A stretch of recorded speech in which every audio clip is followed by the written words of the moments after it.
This is CBN NewsWatch. Hello, everyone. Thank you so much for joining us for CBN NewsWatch. I'm George Thomas. We begin with an update on the trade dispute between the world's two largest economies, the United States and China. Chinese state media today accused the U.S. of trying to colonize global business with actions against Huawei and other Chinese tech companies. My colleague Mark Martin joins us now in the CBN newsroom with more. Mark, tell us more, please. George, negotiations between the two countries broke off earlier this month. The talks were over how to cut the massive, long-time U.S. trade deficit with China. The goal also was to resolve complaints over China's ways of acquiring advanced foreign technologies. The Trump administration imposed 25% tariffs on $250 billion in Chinese imports, and the Associated Press reports it's planning to place tariffs on another $300 billion worth. That would expand import taxes on almost everything China ships to the U.S. At a White House event with farmers and ranchers, Trump announced another $16 billion in aid for farmers the AP reports are hurt by his trade policies. We will ensure that our farmers get the relief they need, and very, very quickly. It's a good time to be a farmer. We're going to make sure of that. So today I'm announcing that I have directed Secretary Perdue to provide $16 billion in assistance to America's farmers and ranchers. It all comes from China. We'll be taking in, over a period of time, hundreds of billions of dollars in tariffs and charges to China. And our farmers will be greatly helped. We want to get them back to the point where they would have had if they had a good year. The Associated Press says that even though the president continues to say China is paying for the farm bailout by paying the tariffs, tariffs are actually taxes paid by U.S. importers. The AP goes on to report that studies have shown that U.S. consumers and businesses usually have to absorb the higher costs.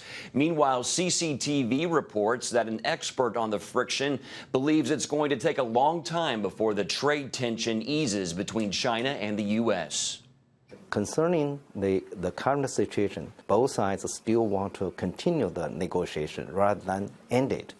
So I think that there will be few rounds of negotiation between China and the U.S., but I cannot guarantee they reach agreement finally. If they reach agreement, means both sides and face less damage or loss caused by the trade war. It doesn't mean that both sides will benefit more from it.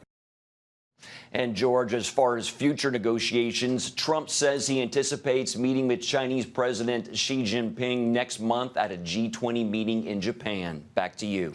Thank you, Mark. Joining us now is CBN's chief international correspondent, Gary Lane. So the Chinese say the United States is trying to colonize global business. Is that a fair assessment? Well, I think you could say the same thing about the Chinese, and I'm sure Donald Trump would say that.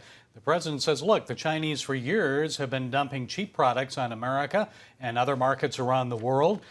They've artificially kept their currency artificially low. And in addition to that, when you try to do business with China, American companies going over to China, they force you to have a Chinese company as a partner, and then they steal your technology. So it's all about intellectual property as well. So you could say that about China. So the Trump administration, they've imposed about $200 billion in higher tariffs early this month. How is that affecting American consumers? Well, so far it hasn't affected because it just took effect earlier this month, but it may start to kick in soon. There are financial experts and economists who are saying, look, this is going to mean higher prices for American consumers when you go to places like Walmart and Target and so forth. And so far we haven't seen it, George, but it may be coming. And you did just touch upon that. Talk about in detail, expand a little bit about the retailers who, what retailers are most dependent on Chinese products. Well, think about it. Walmart. Walmart, about 25% of Walmart's products come from China. You look at Target, maybe about a third of the products that you see in a Target store are from China. And then other companies like Bed Bath & Beyond, they're over 50%. Dick's Sporting Goods, over 50% of their products come from China. So this could possibly mean higher prices. They've already said the heads of some of those retailers have said, look, we're going to have to pass this on to the consumers. Yeah. Talk a little bit about what financial experts are saying the impact that this could have, these tariffs could have on Chinese goods. Well, I talked earlier this week to Dan Celia. He's Financial Issues host. He has a radio show and also on TV. He said, look, he may be a lone wolf in this, but he doesn't think the impact is going to be that great. Also, Secretary of the Treasury, Mnuchin, says the same thing. He thinks it will be minimal. But obviously, George, there's going to be some impact of this. Yeah. But they feel in the long term that the U.S. is going to be better off because we'll diversify our economy as far as consumer goods goes. We'll be buying them from other markets. President Trump was talking about he had farmers right behind him in that soundbite that we played. Talk about the impact that this all means for American farmers. Especially for soybean farmers, because China reciprocated. They have punishing tariffs that they've imposed, and they also say they're going to buy fewer American products. So soybean farmers, for example, 1/3 of the soybeans that they produce actually go to China. And China says, nope, no longer. Also beef and pork. So that's why the president said $16 billion in subsidies to the farmers. Last few seconds, you talk about the prospects of a negotiated deal. Are we ever going to get one, you think? Not right now, no time soon. The Chinese are digging in their heels. President Trump is digging in his heels. He says basically, look, I'd love to work a deal. He's still optimistic, but he says if that doesn't happen, so be it. And clearly, this is the first time the administration has really taken it to the Chinese, and you're beginning to feel the pains of this. But the Chinese may want to wait it out in hopes of getting a new president in 2020. Yeah, okay, all right, terrific. Okay. Gary Lane, my friend, as always, thank you for coming on the show. We want to stay in the region here for a second. President Trump is traveling to Japan today, Gary, for a weekend summit with Prime Minister Shinzo Abe. One thing on the agenda, as you can imagine, during their talks is North Korea's nuclear weapons program. Trump's travels come as North Korea is expressing more dissatisfaction over stalled negotiations. The communist regime's foreign ministry spokesman said the Trump administration, well, they need to move away from the demands for disarmament. The U.S. has said the Trump-Kim talks stalled because of North Korea's demands for sanctions relief in exchange for a partial surrender of its nuclear capabilities. Kim Jong-un says the Trump administration has until the end of the year to come up with a mutually acceptable terms for a deal. The Trump administration will be sending 1,500 troops to the Middle East amid heightened tensions with the Islamic Republic of Iran. The announcement today comes after officials said earlier in the week that the Pentagon outlined plans to send up to 10,000 military reinforcements to the region. Members of Congress say they were officially notified following the White House meeting Thursday. President Trump said the troops will have a mostly protective role, and their mission would include protecting U.S. forces already in the region and ensuring freedom of navigation. President Trump is clearing the way for Attorney General William Barr's investigation into the origins of the Russia probe. Thursday, President Trump ordering U.S. intelligence services to, quote, quickly and fully cooperate with the investigation. According to Press Secretary Sarah Sanders, he's also given the Attorney General full authority to declassify documents connected to the probe. This as Democrats in the House step up their calls, to begin impeachment proceedings against the president. So far, House Speaker Nancy Pelosi is opposing that move. We will have more on the story and so much more on our program, The Faith Nation. It begins this evening. You can watch it right here on the CBN News channel. Deadly storms and tornadoes have ravaged the Midwest this week, killing 7 and injuring dozens. And it's not over yet. The system is pushing east and flooding concerns remain. Here's a quick snapshot of the devastation. A twister took out a 3-mile section of Jefferson City, Missouri. But thankfully, lives were spared. Sorry about that. Still, the capital city sits on the banks of the Missouri River, and it's expected to top a levee today and flood the city's airport. So not only are we dealing with the storm, we're also still paying attention to what happened with the water rising. So we have a couple different things going. Are dealing with the worst storm there in 30 years as these barges are not helping. By the way, they actually crashed into a dam on the Arkansas River. Amazingly, the dam held, but the barges sank, and they're now blocking 3 of the dam's 12 floodgates. But there is good news to report on the On the weather front, officials are looking ahead to the hurricane season. Experts are predicting a slightly weaker season, but they say communities still need to be vigilant and prepared. My message today, it only takes one. It only takes one landfalling hurricane to cause great destruction to a community. Thus, we need to prepare now. Now, of course, that includes our state and local and federal partners, but it also means you. It means you as individuals, as families, as communities. You need to come together and take action now to protect yourselves, your property, and your financial future. The National Oceanic and Atmospheric Administration has predicted 9 to 15 named storms. It says 4 to 8 of them will become hurricanes.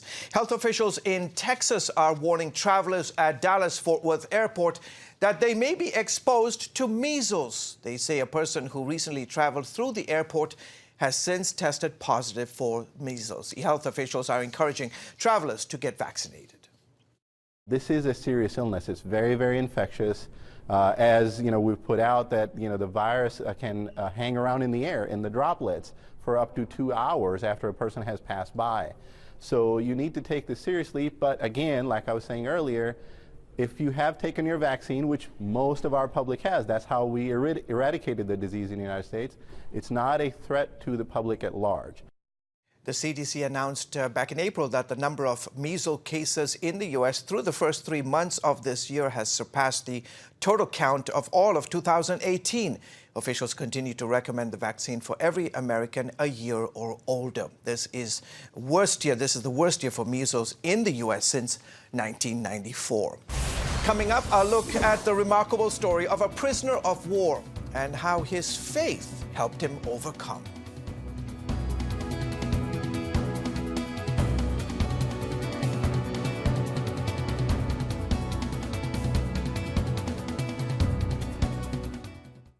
People want to know, is there a plan and how do you find it? CBN presents The Plan. 8 keys for understanding God's will for your life. We're going to talk about God's plan for your life. Is there a plan for everyone's life? In Pat Robertson's latest teaching, you'll discover the secret to knowing and living out God's unique purpose for you. The plan of God will be unfolded in your life in ways you couldn't believe possible. In The Plan, Pat reveals the principles to understanding God's will so that you will be filled with peace, provision, joy, and satisfaction. Plus, see amazing stories of how others are living out their individual purpose intended by God. God is faithful, and we did what He told us to do. Live the life God has designed for you. I hope that God works out a plan in you that will bring blessing, joy, peace, and happiness. Get the plan. Call 1-800-700-7000 or visit CBN.com. Remember for a moment what it was like to be a child. You believed every story you were told. You saw a world full of endless possibilities. What stories will the world's orphaned and at-risk children believe? We believe the Bible tells the only story truly worth believing. We believe that every child should have the opportunity to dream, the chance to take challenges and turn them into possibilities, the chance to stand on the promises of God, to recognize their place in the greatest story ever told. They have their whole lives ahead of them. Theirs is a world of endless possibilities. They are looking for a story to believe. We will tell them that story. Will you join us?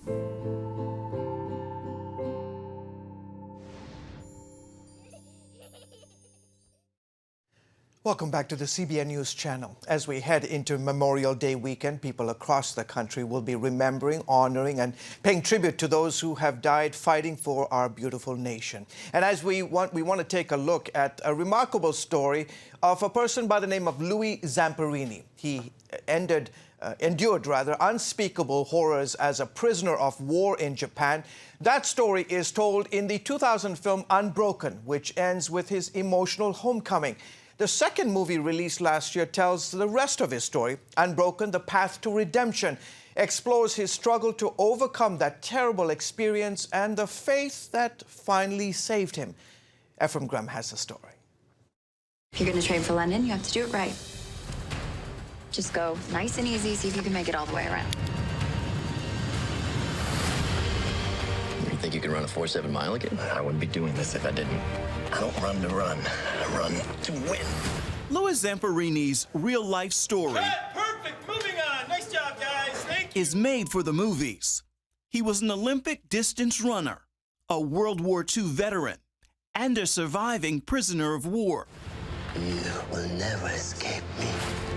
Wherever you go, I will find you.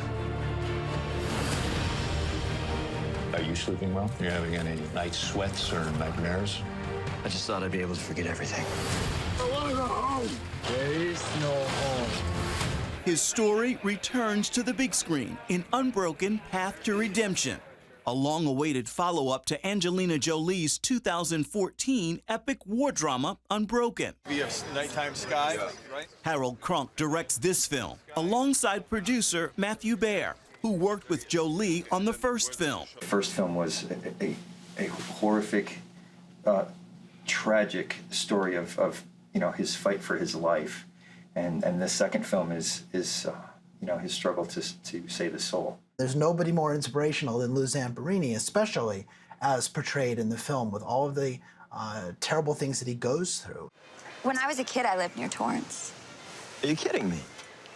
You still have the scars from where those runners spiked you? Yeah, they got me pretty good. And that? Jap did that one. This chapter introduces audiences to Louis' Cynthia. Hey, would you like to? Yes. What took you so long to ask? The war is over, but are we seeing a war play out on screen in this family's life? Oh, yes, we are. Yeah, absolutely. Yes, I yes, mean, yes. he physically left prison, but he's very much in prison in his head, and it causes a lot of struggle between the two of them. Yeah. What's nice about this, too, is that oftentimes you'll see war movies, and then they try and... It's very important to show the human element of war films so that people can relate to the experience that, let's be honest, most of us will never have or have never had. What's nice about this movie is that it's a human experience that we've all had in some form or some capacity. He said that we were at war, but it didn't feel like war, Not to me. It wasn't until I was stationed in San Diego. One day, this hospital ship comes steaming in. They were carrying all these guys, missing legs and arms. They were all torn up, blind, burnt.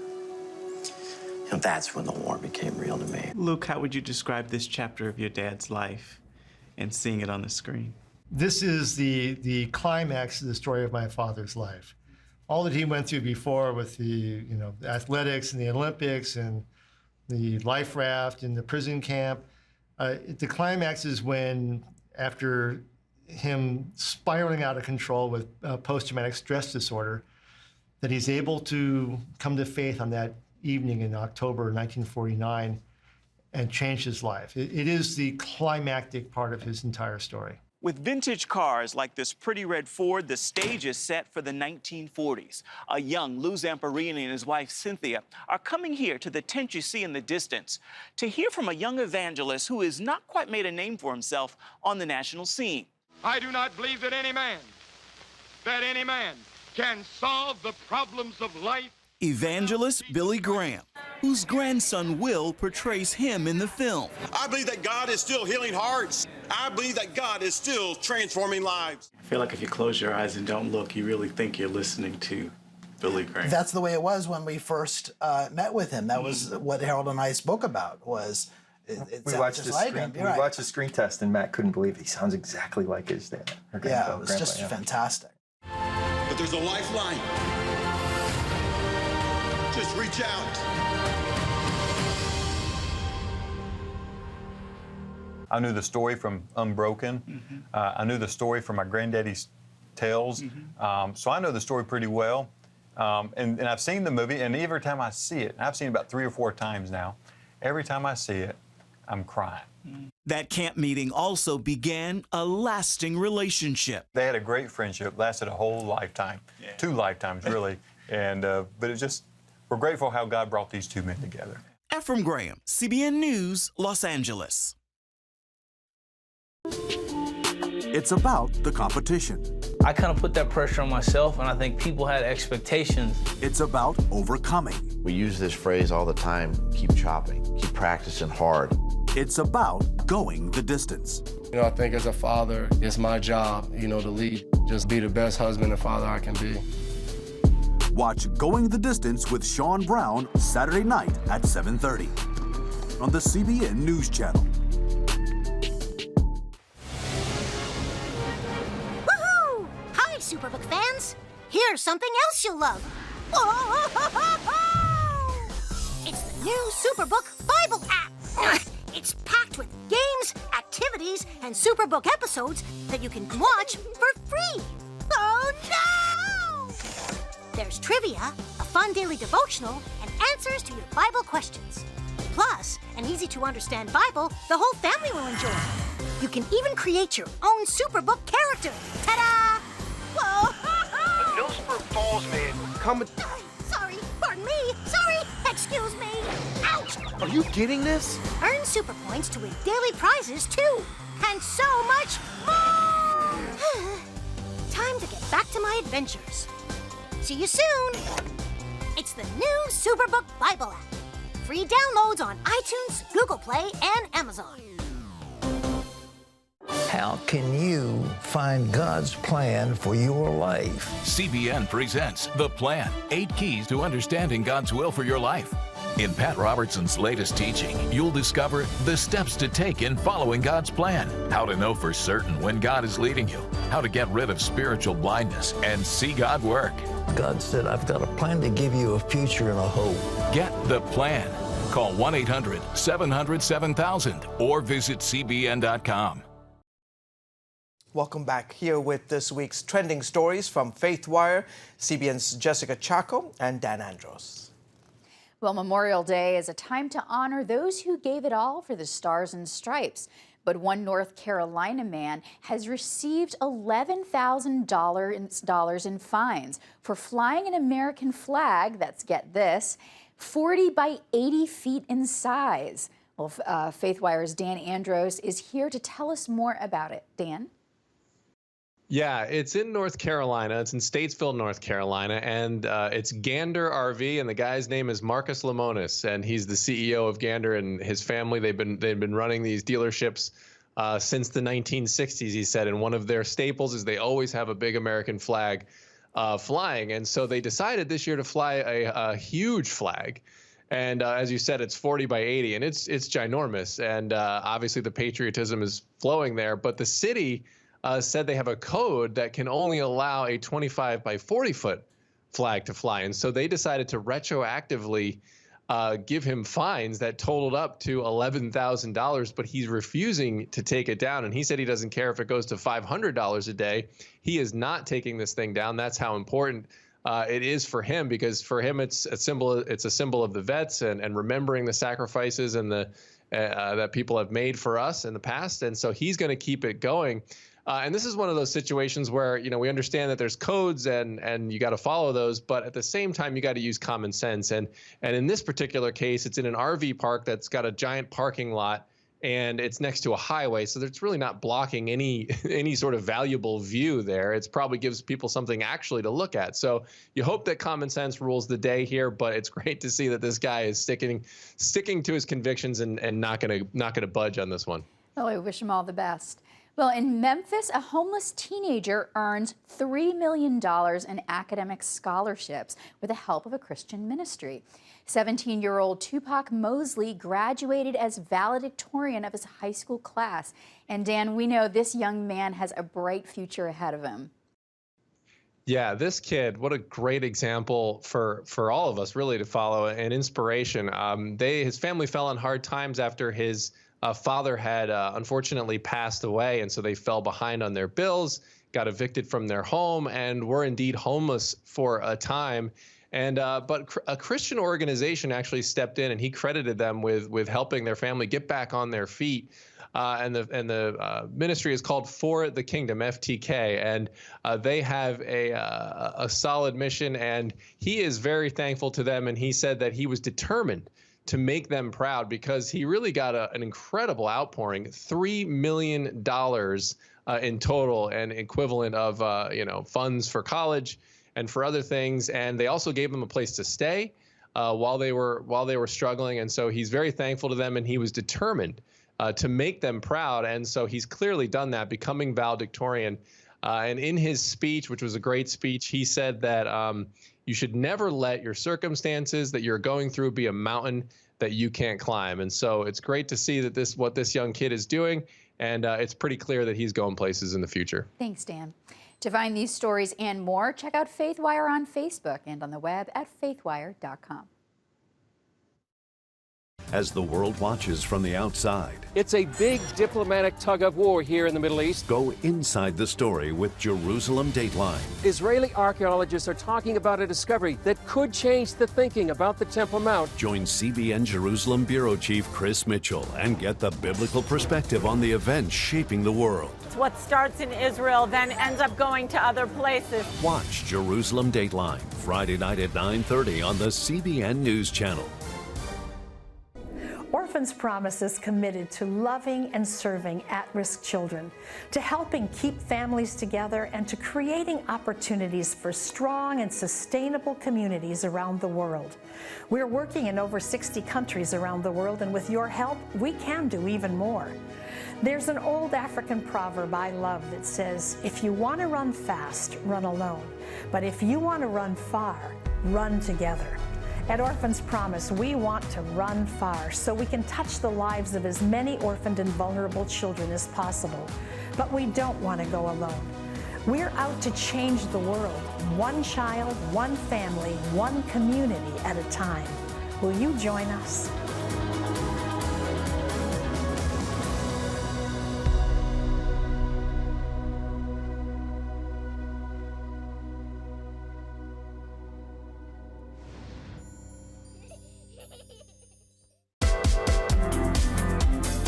Meet the pastors who are preaching the gospel in a fresh, fearless way.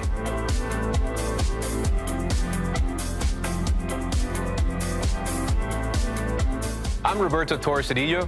Join me each week for Next Gen Voices.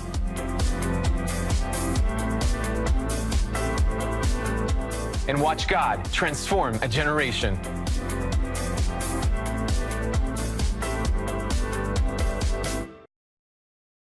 Check out the CBN News Daily Rundown podcast each weekday with me, Caitlin Burke. Click on the show tab at cbnnews.com where you can listen and subscribe. Welcome back to the CBN News Channel. With Memorial Day weekend ahead, the president is paying his respects to fallen troops. President Trump visited Arlington National Cemetery yesterday, accompanied by the First Lady. Both Trump and Melania helped place American flags in front of gravestones of those who died in service.